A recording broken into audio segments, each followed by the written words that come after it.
Sunsets have been a daily occurrence in the life cycle of the Earth since the dawn of creation. And no matter what time of day a sunset occurs, whether it's colorful or gray, a sunset inevitably heralds the coming of night and darkness. For many thousands of years, the only defense man had against the darkness of night was fire.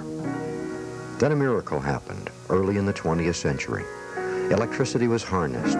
Man learned to generate electricity and transmit it through wires to homes and factories throughout the land. Unfortunately, many rural areas had to wait for the enactment of the Rural Electrification Administration Act of 1935 before they could share in the benefits of electrical power.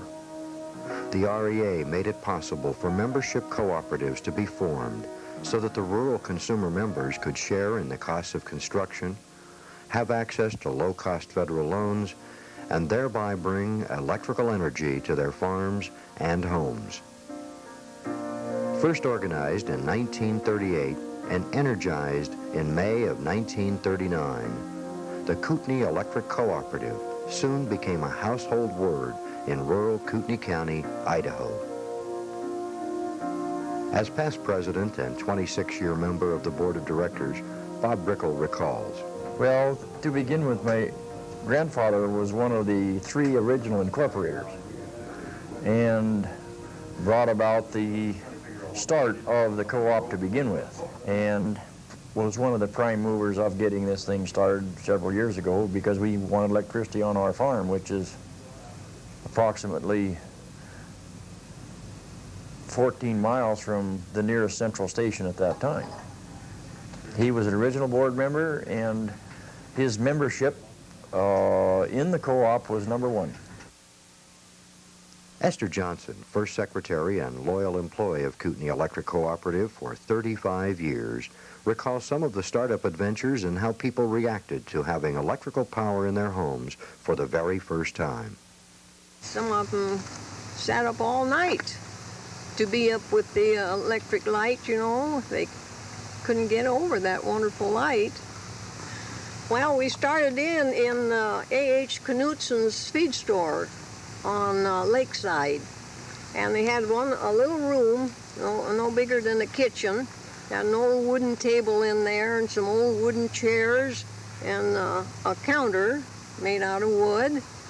And all I can remember is when I came in there to work was seeing all these papers, you know, easements and applications. So it was my job to straighten those out and check it out with the collections, the $5 membership fees and things of that sort. We didn't really know what it was all about.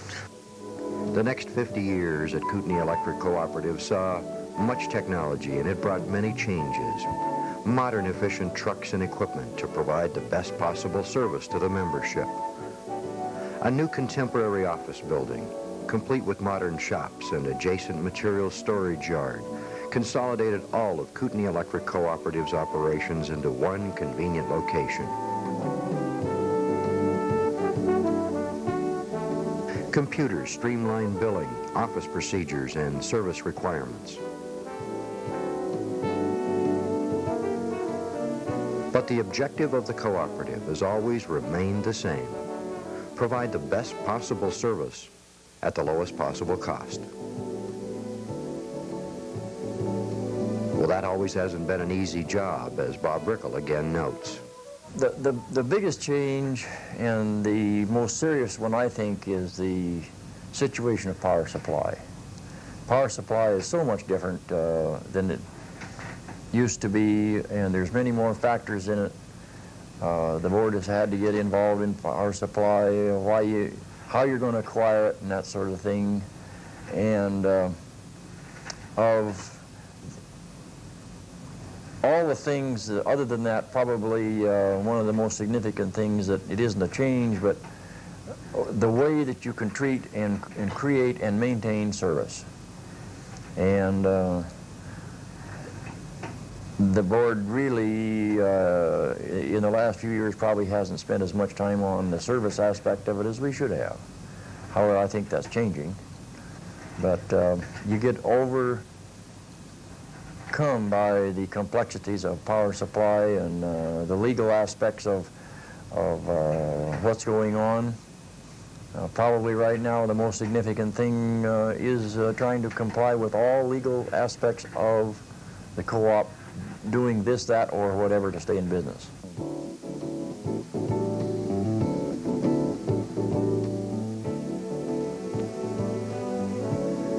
The future belongs to Kootenai Electric Cooperative as both a challenge and an opportunity. Much of the KEC service area is in the potential growth path for Kootenai County.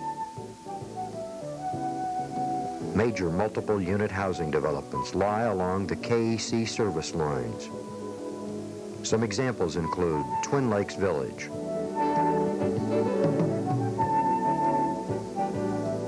and Oak Crest Mobile Home Park. And the 1988 Parade of Homes is set for Forest Park subdivision served by KEC. Much of this new construction qualifies for the Super Good Sense rating. Underground cable is being placed north of Hayden Lake to accommodate planned single-family housing. The cable is going underground to respect environmental and scenic requirements. Super Good Sense homes are being built throughout the KEC service area. The exclusive Harbor View Estates development commands a magnificent view of Lake Coeur d'Alene.